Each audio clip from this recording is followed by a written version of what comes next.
اللہ الرحمن الرحیم الحمدللہ رب العالمین وصلی اللہ وسلم علی نبینا محمد وعلی آلہ وصحبہ اجمعین اما بعد اعوذ باللہ من الشیطان الرجیم بسم اللہ الرحمن الرحیم ان الشرک لظلم عظیم۔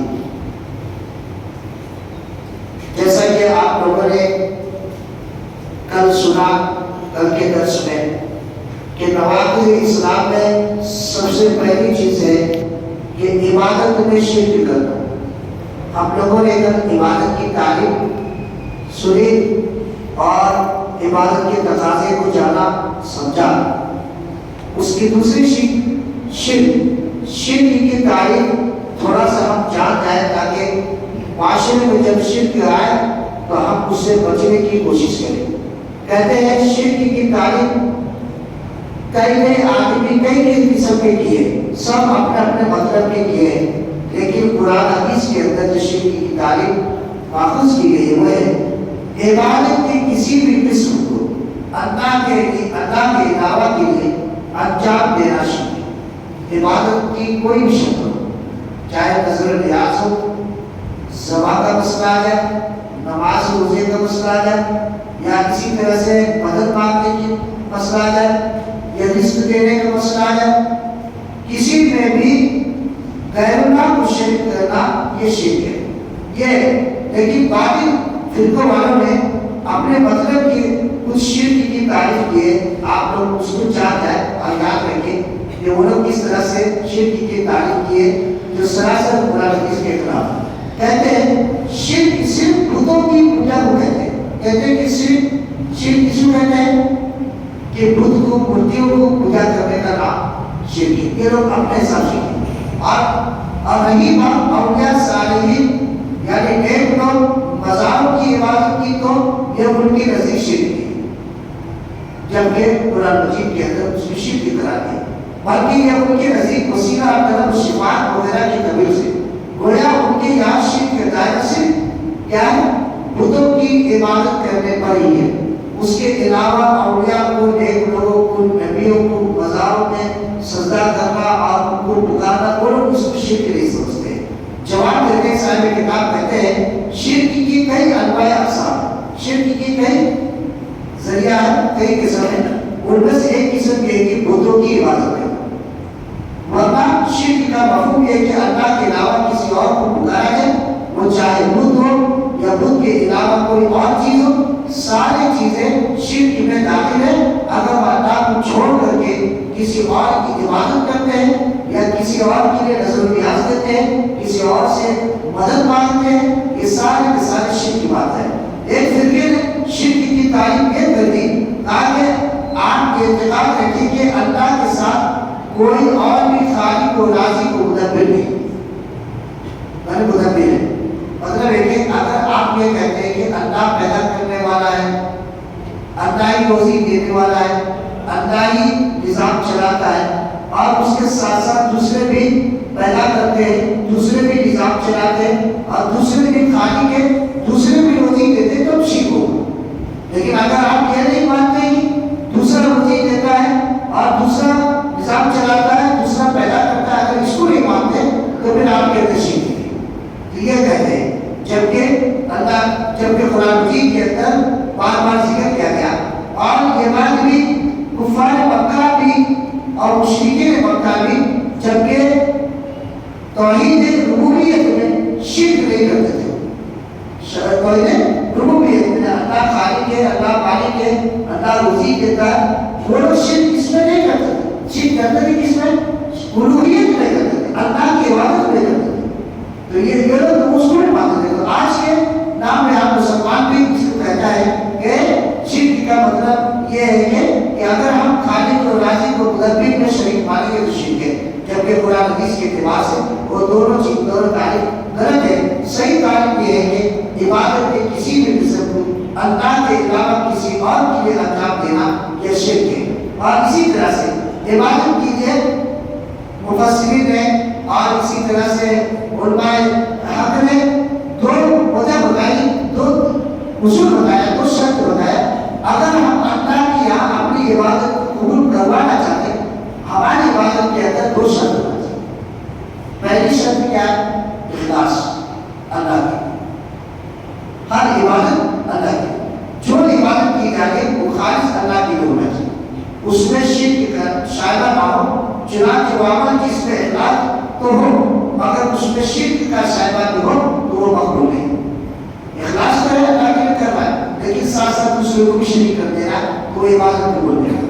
تو کوئی بھی عمل خالص اللہ کے لیے ہی کر رہا ہے، اس میں کسی غیر کو شریک کرنا جائز نہیں. یہاں تک کہ اللہ تعالیٰ نے قرآن مجید کے ارشاد فرمایا وَلَقَدْ أُوحِيَ إِلَيْكَ وَإِلَى الَّذِينَ مِن قَبْلِكَ لَئِنْ أَشْرَكْتَ لَيَحْبَطَنَّ عَمَلُكَ وَلَتَكُونَنَّ مِنَ الْخَاسِرِينَ. یقیناً آپ کی بھی اور آپ سے پہلے کہ تمام نبیوں کی طرف بھی وہی کی گئی ہے کہ اگر آپ شرک کیا بول، اگر زمین کے اوپر ایک نبی بھی شرک کرتا ہے جبکہ ان سے بھی نہیں، لیکن اگر وہ شرک کر بیٹھتا ہے تو اللہ تعالیٰ فرماتا ہے آپ کا عمل ضائع ہے، ساری چیزیں اللہ تعالیٰ تباہ برباد کر دے گا اور بالیقین آپ زیادتاروں میں سے ہو جائیں گے.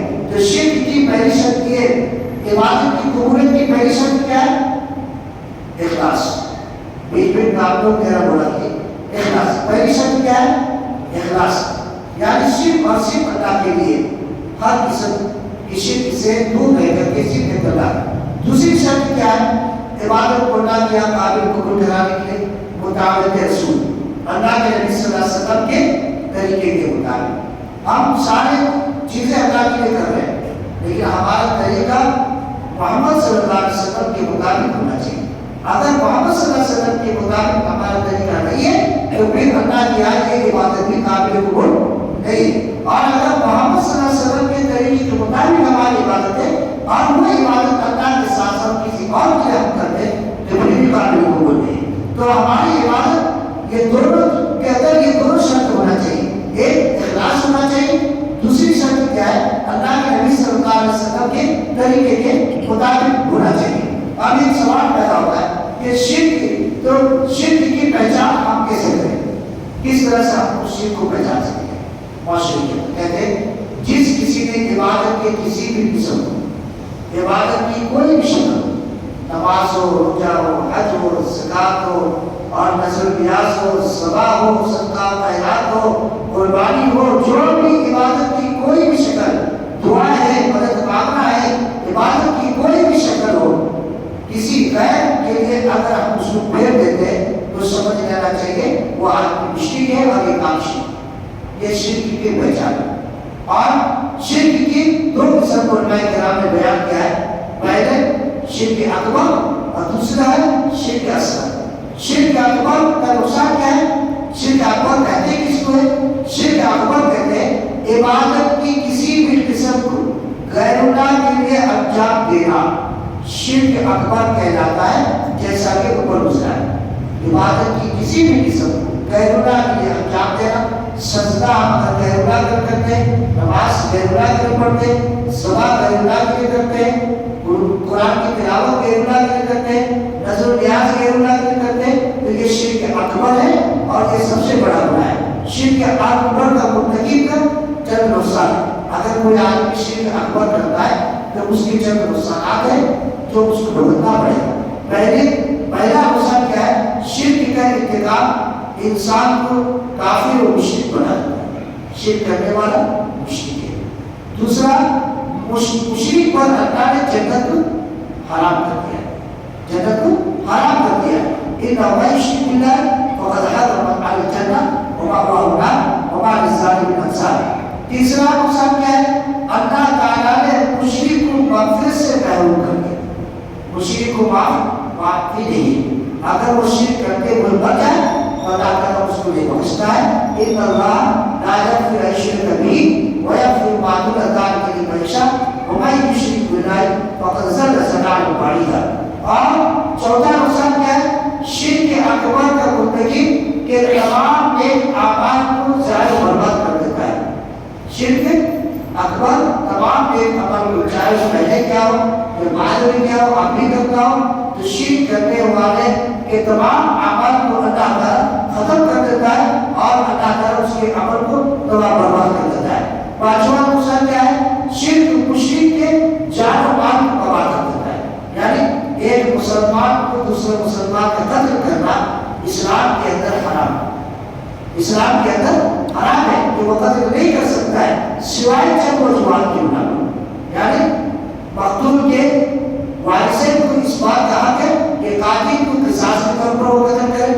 اور اگر کوئی آدمی اسلام سے بھٹ جاتا ہے, دین سے بھٹ جاتا ہے, اب ویسے آدمی کے خون اسلام نے ہمارے لیے حلال کر دیا کہ اس کو قتل کیا جا سکتا ہے. تو مشرک کے جان و مال کو تباہ کر دیتا ہے اور اس کے خلاف جہاد کو واجب کر دیتا ہے. اللہ کے رسول صلی اللہ علیہ وسلم نے ارشاد فرمایا امرت ان اقاتل الناس حتى يقولوا لا اله الا الله فاذا قالوها عصموا مني دمائي واموالي الا بحقها وحسابهم على الله. مجھے حکم دیا گیا, کون کہتا ہے؟ اللہ کے نبی صلی اللہ علیہ وسلم کہتے ہیں مجھے حکم دیا گیا کہ میں لوگوں سے اس وقت تک کتاب کو جہاد کرتا رہوں, لڑتا رہوں جب تک وہ اس بات کی گواہی نہ دے کہ اللہ کے سوا کوئی معبود برحق نہیں ہے. اور جب وہ اس کلمہ توحید کو صدق دل سے, سچے دل سے کہتے ہیں تو انہوں نے مجھ سے اپنے جان و مال کو محفوظ کر لیا سوائے دین حق کے, اور ان کا حساب اللہ کے حوالے.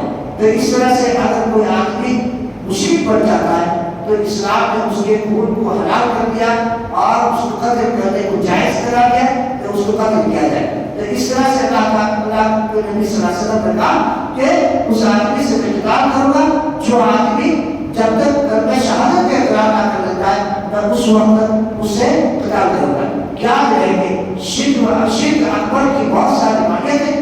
جیسے شرک اکبر کیا کیا ہے؟ کہتے ہیں کہ غیر اللہ سے دعا کر, غیر اللہ سے دعا کر, غیر اللہ سے ایسے کاموں میں مدد طلب کرنا جس پر صرف اللہ قادر, ایسے کاموں کی مدد طلب کرنا جس پر صرف اللہ قادر. کیا اولاد دینا کس کا کام ہے؟ اللہ کا کام. اگر ہم یہ غیر اللہ سے مانگتے ہیں اور کہتے ہیں کہ غیر اللہ ہماری مدد کرے گا تو ہمارے یہاں اولاد آ جائے گا کہ شرک اکبر. اور غیر اللہ کے لیے ذبح کرنا, جانور ذبح کرنا غیر اللہ کے نام پر, اور غیر اللہ کے لیے رکوع کرنا, غیر اللہ کے لیے سجدہ کرنا, غیر اللہ کے لیے نذر نیاز کرنا, یہ تمام کے تمام شرک اکبر ہے. سو جس نے انواع عبادت میں سے ذرا برابر بھی کسی غیر اللہ کے لیے انجام دیا اس نے شرک اکبر کا انتخاب کر لیا. تو یہ شرک اکبر کو اللہ تعالیٰ معاف نہیں کرتا ہے جب تک ہم معافی نہ مانگیں. اگر شرک اکبر کرتے ہوئے آدمی مر جائے تو وہ پھر ہمیشہ ہمیشہ کے جہنم میں چلا جاتا ہے. اور شرک اکبر کرنے والے کا مال کو اور اس کی جان کو اسلام نے حلال کرا دیا. شرک اکبر کرنے والے کی تمام اعمال کو اللہ تعالیٰ ضائع برباد کر دیتا ہے. اور شرک اکبر کے انتقام کرنے والے پر اللہ تعالیٰ ہمیشہ ہمیشہ کے لیے جنت کو حرام کر دیا کہ اب اس کو کبھی جنت نہیں ملے گی. تو ہمیں شرک کی تعلیم سمجھ کر کے شرک سے بچنے کی کوشش کرنا چاہیے. عبادت کی کوئی بھی شکل ہو خالص اللہ کے لیے کرنا ہے اور نبی کریم صلی اللہ علیہ وسلم کے بتائے ہوئے طریقے کے مطابق کریں گے تبھی وہ عبادت شرک سے محفوظ بھی رہے گی اور اللہ کے قابل قبول بھی ہوگا. اللہ تعالیٰ سے دعا ہے کہ اللہ تعالیٰ ہم سب کو شرک اکبر سے بچنے اور دور رہنے کی توفیق عطا فرمائے. اللہ تعالیٰ کوئی بھی عبادت ہو خالص اللہ کے لیے کرنے اور اللہ کے نبی صلی اللہ علیہ وسلم کے طریقے کے مطابق ہم سب کو کرنے کی توفیق عطا فرمائے. آمین. سبحان اللہ و بحمدہ واشهد ان لا اله الا انت استغفرک و اتوب الیک.